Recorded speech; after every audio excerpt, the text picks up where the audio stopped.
శ్రీ మహాగణాధిపతయే నమః, శ్రీమాత్రే నమః. మాచిరాజ్ భక్తి ప్రేక్షకులందరికీ నమస్కారం.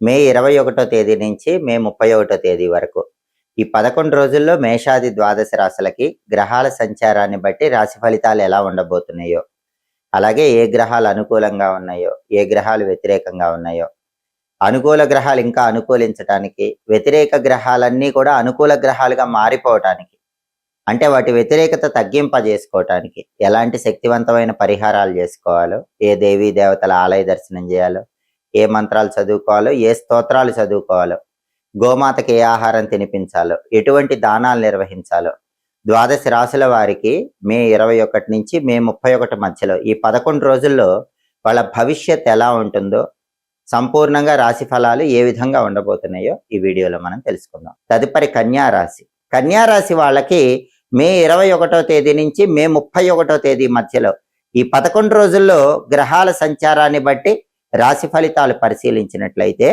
ప్రధానంగా 11 రోజుల ఫలితాలు చూసేటప్పుడు చూడవలసిన 4 గ్రహాలు రవి, బుధుడు, కుజుడు, శుక్రుడు. ఈ 4 గ్రహాల్లో రవి గ్రహము 9వ స్థానంలో వ్యతిరేక ఫలితాలు ఇస్తోంది. అంటే కన్యా రాశి వాళ్ళకి సూర్యుడి బలం లేదు. సూర్యుడి బలం లేదు కాబట్టి ఆఫీస్ టెన్షన్స్ ఉంటాయి, ఆఫీసులో పాలిటిక్స్ ఉంటాయి, కొలీగ్స్తో జాగ్రత్తగా ఉండాలి, బాస్తో జాగ్రత్తగా ఉండాలి.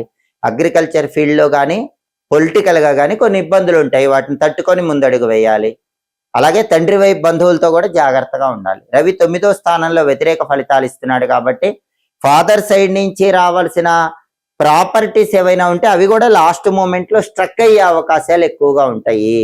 కాబట్టి రవి వ్యతిరేకంగా ఉన్నాడు. కన్యా రాశి వాళ్ళు రవి బలం పెరగాలంటే విష్ణు పంజర స్తోత్రాన్ని వినండి.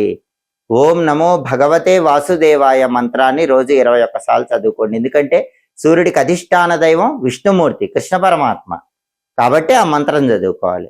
అలాగే నానబెట్టిన గోధుమలు బెల్లంతో కలిపి ఆవుకు పెట్టిన కేజింబావు గోధుమలు ఎర్ర వస్త్రంలో మూటగట్టి దానం ఇచ్చినా కూడా కన్యా రాశి వాళ్ళు రవి బలాన్ని పెంచుకొని రవి ఇచ్చే వ్యతిరేక ఫలితాల నుంచి బయటపడచ్చు. విష్ణు సంబంధమైన ఆలయ దర్శనం కూడా రవి బలాన్ని పెంచుతుంది.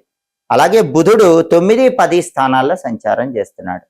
మొదటి 8 రోజులు 9వ సంచారం, తర్వాత 3 రోజులు 10వ సంచారం బుధుడికి ఉంది. ఈ 2 సంచారాలు కూడా వ్యతిరేకమే. అంటే కన్యా రాశి వాళ్ళకి ఈ 11 రోజుల్లో బుధుడి బలం లేదు. బుధుడి బలం లేదు కాబట్టి విద్యార్థులకు కొంచెం కష్టకాలంగా చెప్పాలి. ర్యాంకులు రావటం అనేది అనుకున్న స్థాయిలో కనిపించవు. నిరుద్యోగులకు కూడా మంచి హై ప్యాకేజ్ జాబ్ రావటం అనేది కొంచెం ఆలస్యం అవుతూ ఉంటుంది.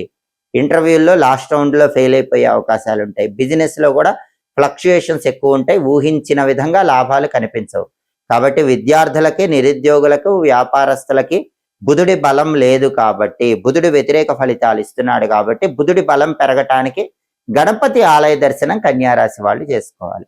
ఓం గూం హేరంబాయ నమః అనే మంత్రం 21 సార్లు రోజు చదవాలి. అలాగే నానబెట్టిన పెసలు గోమాతకు తినిపించడం, కేజింబావు పెసలు ఆకుపచ్చ వస్త్రంలో కట్టి బ్రాహ్మణుడికి దానం ఇవ్వటం చేయాలి. ఇవి చేసుకుంటే గనక బుధుడి బలం పెరుగుతుంది, బుధుడిచ్చే వ్యతిరేక ఫలితాల నుంచి బయటపడచ్చు. అలాగే కుజుడు కూడా కన్యా రాశి వాళ్ళకి 8వ స్థానంలో వ్యతిరేకంగా ఉన్నాడు. 8వ స్థానంలో కుజుడు ఉన్నప్పుడు దాన్ని అష్టమ కుజ దోషం అంటారు. కాబట్టి మే 21 నుంచి మే 31 మధ్యలో కన్యా రాశి వాళ్ళకి అష్టమ కుజ దోషం ఉంది. దీనివల్ల ఏం జరుగుతుందంటే కొద్దిగా వాహన ప్రమాదాలు జరిగే అవకాశాలు ఉంటాయి. కన్యా రాశి వాళ్ళు జాగ్రత్తగా ఉండాలి.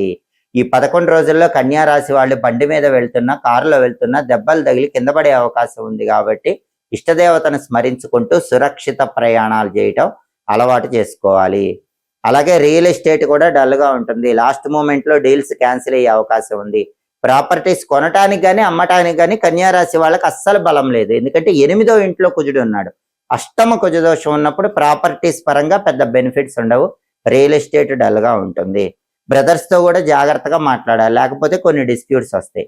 ఈ అష్టమ కుజదోషం నుంచి బయటపడాలంటే సుబ్రహ్మణ్య స్వామికి సంబంధించిన ఓం స్కందాయ నమః అనే మంత్రం రోజు 21 సార్లు చదవాలి. సుబ్రహ్మణ్య కరావలంబ స్తోత్రం చాంటింగ్ వినాలి. కందులు నానబెట్టి బెల్లంతో కలిపి ఆవుకు పెట్టడం కానీ, కేజింబావు కందులు ఎర్ర వస్త్రంలో మూటగట్టి బ్రాహ్మణుడికి దానం ఇవ్వటం కానీ చేయాలి. అప్పుడు కుజుడిచ్చే వ్యతిరేక ఫలితాలు తగ్గిపోయి కుజుడి బలం పెరుగుతుంది. అలాగే కన్యా రాశి వాళ్ళకి శుక్రుడు 10వ స్థానంలో వ్యతిరేక ఫలితాలు ఇస్తున్నాడు. శుక్రుడి బలం కూడా కన్యా రాశి వాళ్ళకి లేదు. 10వ స్థానంలో శుక్రుడు ఉన్నప్పుడు ఉద్యోగంలో అభద్రతా భావం ఇస్తాడు, జాబ్ ఇన్స్టెబిలిటీ ఇస్తాడు. ఉన్నట్టుండి ఒక్కొక్కసారి జాబ్ మానేయాల్సిన సిచ్యుయేషన్ కూడా 10వ స్థానంలో శుక్రుడు కలిగింపజేస్తూ ఉంటాడు. ప్రధానంగా జాబ్ రిలేటెడ్ టెన్షన్స్ ఉంటాయి. అలాగే బిజినెస్ చేస్తే కూడా ఏదో ఒక ఫ్లక్చుయేషన్స్ అనేవి శుక్రుడు 10వ ఇంట్లో కలిగింపజేస్తూ ఉంటాడు. భార్యాభర్తల మధ్య కూడా చిన్న చిన్న ఫైట్స్ రావటం అలాంటివి కూడా శుక్రుడు కలిగింపజేస్తూ ఉంటాడు. కళారంగంలో కూడా అద్భుతమైన అవకాశాలు అందుకోవటం కొంచెం ఆలస్యంగా ఉంటుంది. ఎందుకంటే 10వ స్థానంలో శుక్రుడు వ్యతిరేక ఫలితాలు ఇస్తాడు. ఆ వ్యతిరేక ఫలితాలు పోవాలంటే నానబెట్టిన అలసందలు అంటే బొబ్బర్లు ఆవుకు పెట్టాలి, కేజింబావు అలసందలు తెల్ల వస్త్రంలో మూటగట్టి బ్రాహ్మణుడికి దానం ఇవ్వాలి. అలాగే శుక్రుడికి అధిష్టాన దైవం లలితా పరమేశ్వరి దేవి కాబట్టి లలితా అమ్మవారి ఆలయ దర్శనం చేసుకుంటే చాలా మంచిది. లలితా అమ్మవారి ఆలయంలో ప్రదక్షిణలు చేస్తే మంచిది. లలితా అమ్మవారి ఆలయ ప్రాంగణంలో దీపాలు వెలిగిస్తే మంచిది. ఇవి చేసుకుంటే శుక్రుడిచ్చే వ్యతిరేక ఫలితాల నుంచి సులభంగా బయటపడవచ్చు. కాబట్టి మే 21వ తేదీ నుంచి మే 31వ తేదీ మధ్యలో ఈ 11 రోజుల్లో కన్యా రాశి వాళ్ళకి రవి బలం లేదు, బుధుడి బలం లేదు, కుజుడి బలం లేదు, శుక్రుడి బలం లేదు. 11 రోజుల ఫలితాలు చూసే 4 గ్రహాల్లో ఏ గ్రహానికి బలం లేదు. గ్రహాలు 4 వ్యతిరేకంగా ఉన్నాయి. కాబట్టి ఈ గ్రహాలన్నీ అనుకూలించటానికి, వ్యతిరేక ఫలితాలు తొలగింపజేసుకోవటానికి ఈ శక్తివంతమైన పరిహారాలు చేసుకుంటే కన్యా రాశి వాళ్ళు ఈ 11 రోజులు కూడా వ్యతిరేక ఫలితాల నుంచి సంపూర్ణంగా బయటపడి అనుకూల ఫలితాలు అందిపుచ్చుకోవచ్చు. జ్యోతిష శాస్త్రంలో రాసులకి ఎంత ప్రాధాన్యత ఉందో సంఖ్యాశాస్త్రంలో పుట్టిన తేదీకి కూడా అంతే ప్రాధాన్యత ఉంది. సంఖ్యాశాస్త్ర పరంగా మీరు పుట్టిన తేదీని బట్టి ప్రత్యేకమైన పరిహారాలు చేసుకుంటే గ్రహాల అనుకూలత కలిగి అదృష్టాన్ని, ఐశ్వర్యాన్ని సిద్ధింపజేసుకోవచ్చు. స్త్రీ పురుషులు ఎవరైనా 1, 10, 19, 28 తేదీల్లో జన్మించినట్లయితే వాళ్ళని సూర్యగ్రహ ప్రభావ జనితులుగా సంఖ్యాశాస్త్రంలో చెప్పారు. కాబట్టి 1, 10, 19, 28 తేదీల్లో జన్మించిన వాళ్ళు సూర్యుడిని ఎక్కువగా పూజించాలి. ప్రతిరోజు సూర్య భగవానుడికి సంబంధించిన స్తోత్రాలు వినాలి.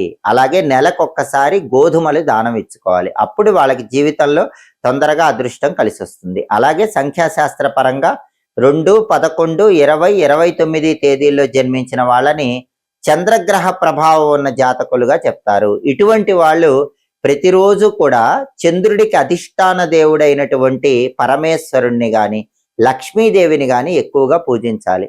2, 11, 20, 29 తేదీల్లో జన్మించిన వాళ్ళు నెలకొక్కసారి బియ్యం దానం ఇచ్చుకుంటే మంచిది. అలాగే ఓం చంద్రశేఖరాయ నమః, ఓం శ్రీం శ్రీయై నమః ఈ 2 మంత్రాలు రోజు 21 సార్లు చదువుకుంటే ఈ తేదీల్లో జన్మించిన వాళ్ళకి తొందరగా అదృష్టం కలిసి వస్తుంది. అలాగే 3, 12, 21, 30 తేదీల్లో జన్మించిన వాళ్ళ మీద నవగ్రహాల్లో గురువు ప్రభావం ఎక్కువగా పనిచేస్తూ ఉంటుంది.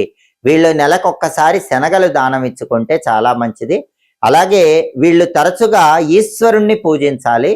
ఓం నమో భగవతే రుద్రాయ అనే మంత్రాన్ని రోజు 21 సార్లు చదువుకోవాలి. అప్పుడు 3, 12, 21, 30 తేదీల్లో జన్మించిన వాళ్ళు తొందరగా అదృష్టాన్ని అందిపుచ్చుకోవచ్చు. ఈ మంత్రంతో పాటు బృం బృహస్పతయే నమః అనే మంత్రం చదువుకున్నా కూడా అదృష్టం తొందరగా వరిస్తుంది.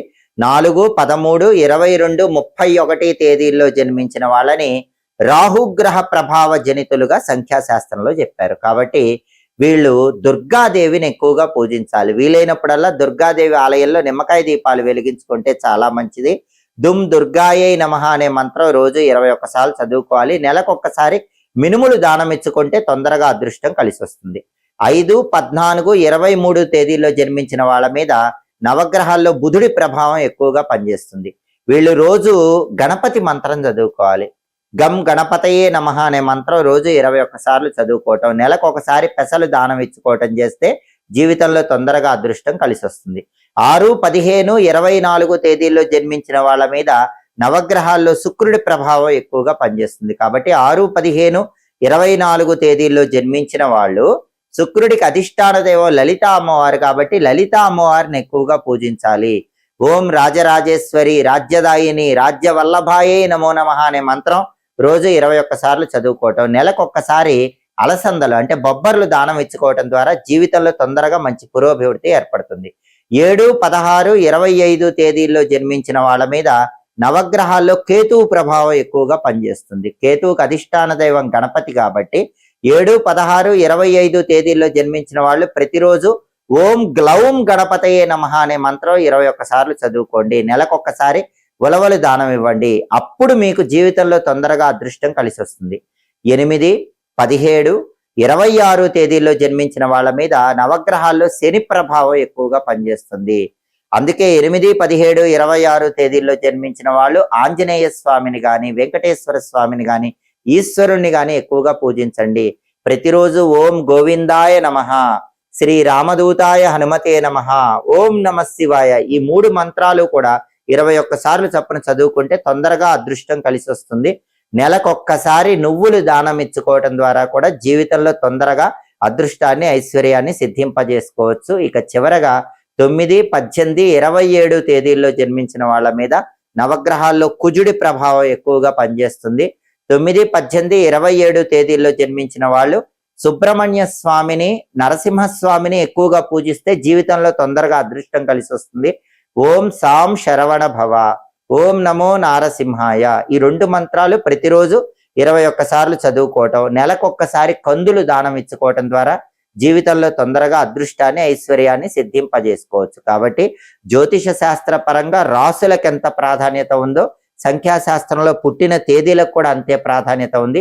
మీరు పుట్టిన తేదీలను బట్టి ఈ ప్రత్యేకమైన పరిహారాలు చేసుకుంటే జీవితంలో తొందరగా మీకు అదృష్టం కలిసి వస్తుంది. ఎప్పటికప్పుడు దినఫలాలు, 10 రోజుల ఫలితాలు, మాస ఫలాలు, సంవత్సర ఫలితాలు, గ్రహాల సంచారంలో వచ్చే మార్పులు వీటన్నిటిని తెలుసుకోవాలనుకుంటున్నారా? అయితే మాచిరాజ్ భక్తి ఛానల్ తప్పకుండా చూడండి. మా వీడియోస్ మీకు నచ్చినట్లయితే మా ఛానల్ లైక్ చేయండి, కామెంట్ చేయండి. మా ఛానల్ వీడియోస్ 10 మంది మిత్రులకు షేర్ చేయండి. మా ఛానల్ సబ్స్క్రైబ్ చేసుకోండి. పక్కనున్న బెల్ సింబల్ ఒకటి మాత్రం మర్చిపోకండి. సర్వే జనాః సుఖినో భవంతు. స్వస్తి.